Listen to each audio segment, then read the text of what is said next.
Most farmers go about their days tending to their land and crops, giving little regard to what lay beneath their spuds and carrots. Turns out the earth holds some extraordinary finds that take farmers completely by surprise, and sometimes could make them incredibly wealthy. Such is the case of farmer James Bristle from Lima Township in Michigan. One day on October of 2015, while installing drainage tiles with his neighbor Trent Satterthwaite in one of his new cornfields he'd bought just a few months earlier, James uncovered what looked like a fence post caked with mud. What he actually found was something far more precious and ancient than he could have ever imagined. The discovery revealed something incredible about our ancestors, their primitive technology, and challenges what scientists previously thought they knew about our history. Let's find out about it now.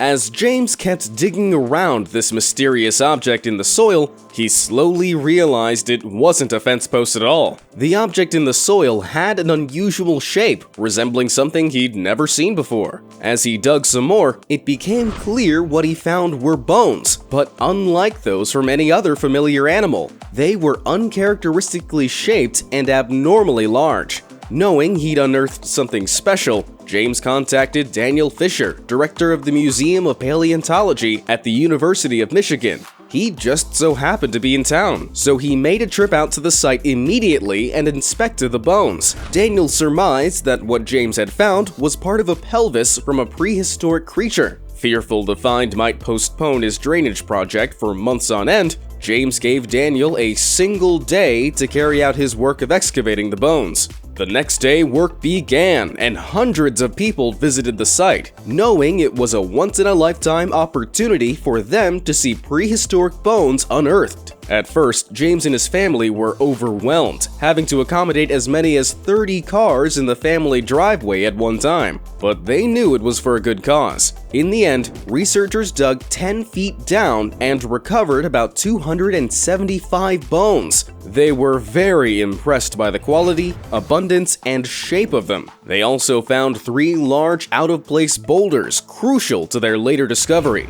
3 large boulders next to one another in one place, just offset from the skull. And we've seen those before. Looking at those 2 huge tusks, they were quite sure what they had found was one of the most complete mammoths ever discovered, but they couldn't be certain. It could have also been a mastodon, which are similar, but are noted for having straighter tusks, lower shoulders, and flattened heads. They're a different species of the Proboscidean family, but about 10 times as common. 300 mastodons and 30 mammoths have been discovered in Michigan, though James's is one of the most complete ones they found, being about 40% of the entire skeleton. Unsurprisingly, they're highly valued. The most intact woolly mammoth skeleton ever found was sold in 2017 for a mammoth price of about $645,000. That means the discovery could have netted the Bristle family a nice financial windfall since they own it. I said could because in the end, they chose to instead donate it to the university for research and display purposes. James stated it belongs to everybody, which is an incredibly selfless thing to say and do. I would have said it belongs to me, now give me hundreds of thousands of dollars. But to each their own.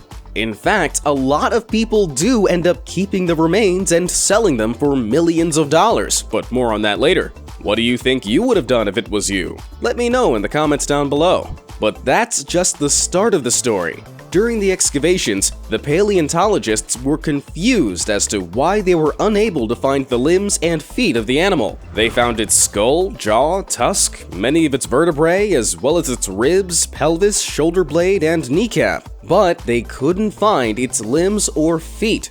To help uncover the mystery and put the mammoth into context, the team ensured to document the sediments, spores, and pollen from the site. The samples, taken at 2-inch intervals from a wall of the excavation pit, helped to confirm when the mammoth died, and pollen helps identify the plants nearby and their precise pollination period, helping to reconstruct the environment in which the mammoth lived. In the end, their research revealed some incredible findings. It was indeed a mammoth, as suspected. It was found to be a large male Jeffersonian mammoth, a hybrid between a woolly mammoth and a Columbian mammoth. It was about 45 years old, estimated to have lived between 11,700 and 15,000 years ago. Analysis of the sediment suggested it laid within a pond, butchered and purposefully put there by early humans. This is a revelation, since previously, the oldest evidence for humans in the state dated to about 13,000 years ago, when the Clovis people were thought to be in the area and hunting with spears. Not only that, the mammoth's skull was cut up in a way that only an intelligent butcher might. Someone had accessed the pulp of the animal's tusks by breaking into the back of its skull.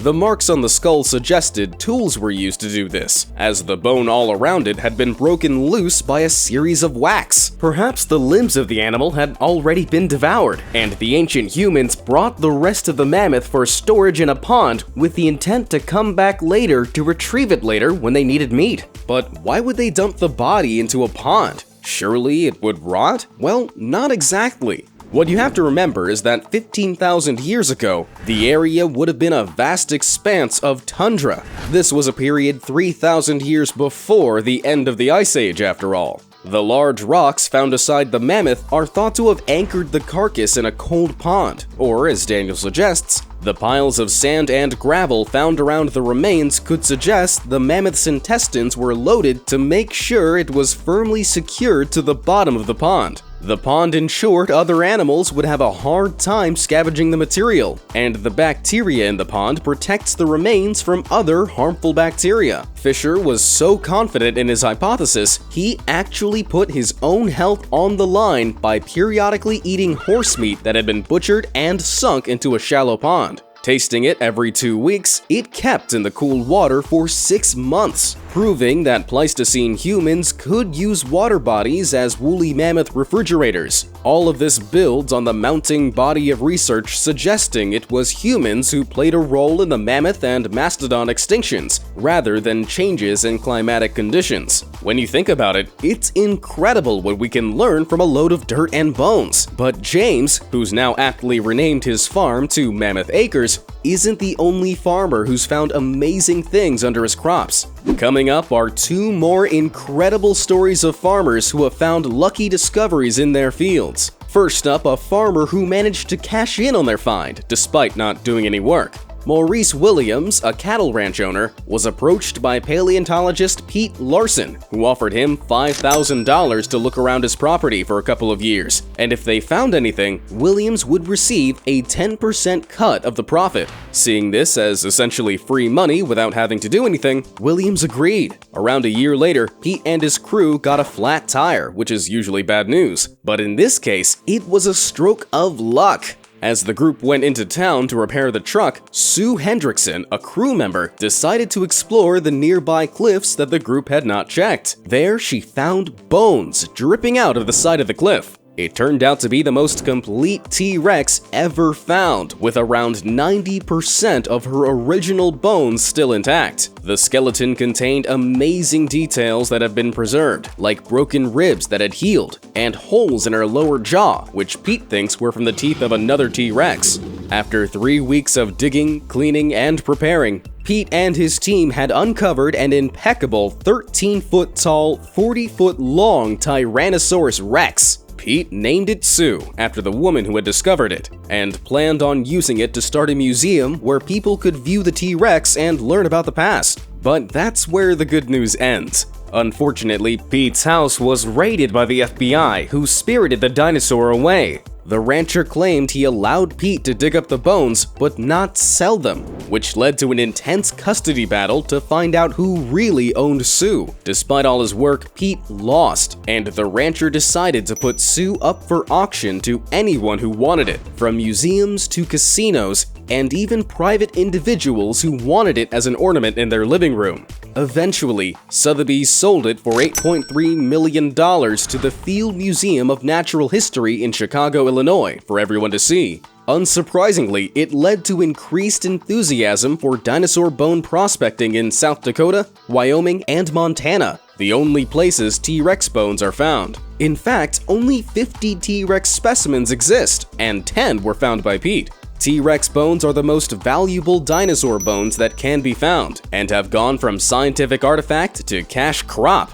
Although commercial diggers lose lots of valuable information by doing an improper job, on the balance, it's probably for the best. You see, prior to the commercialization of dinosaur bones, only one T-Rex had been found every 10 years, but now we're finding about one every 6 months. Not only that, but these remains will crumble as they reach the surface, so excavating them this way might be for the best, even though it may prevent us from learning about them in the future. Just imagine if someone finds one with a unicorn horn and sells it off to a billionaire who uses it as a coat hanger. Do you think it's right that these precious artifacts can be put up for sale? Or do you think they should be given straight to museums and universities for research? Again, tell me your thoughts in the comments down below. The last incredibly lucky farmer I have to mention is Jose Antonio Nieves, who owns a farm 40 kilometers south of Buenos Aires in Carlos Pecazzini.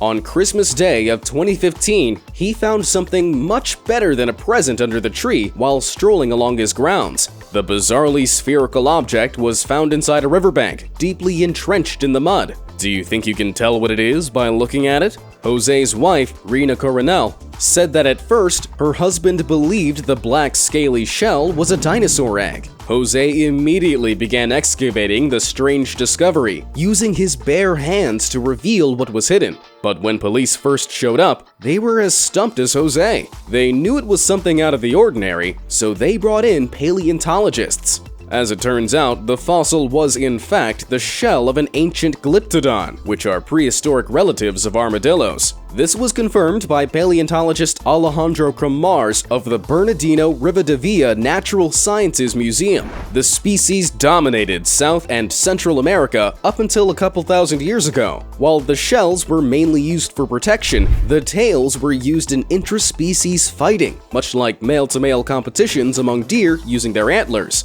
They are thought to have coexisted with early humans for several thousands of years. It's also believed that climate change and the rise of humans, who likely hunted them for their shells, contributed to their extinction. If you want to snag yourself a glyptodon shell, you can find them for sale online for around $30,000. Like the other farmers in this video, Jose really hit the jackpot. After learning all this, I think I need to go and buy some cheap farmland somewhere to dig it all up and uncover its secrets. So what do you think you'd do if you ever found a rare prehistoric fossil? Would you donate it or sell it to the highest bidder so you can spend more time sitting on the beach drinking piña coladas? Let me know your strategy in the comments down below. Thanks for watching.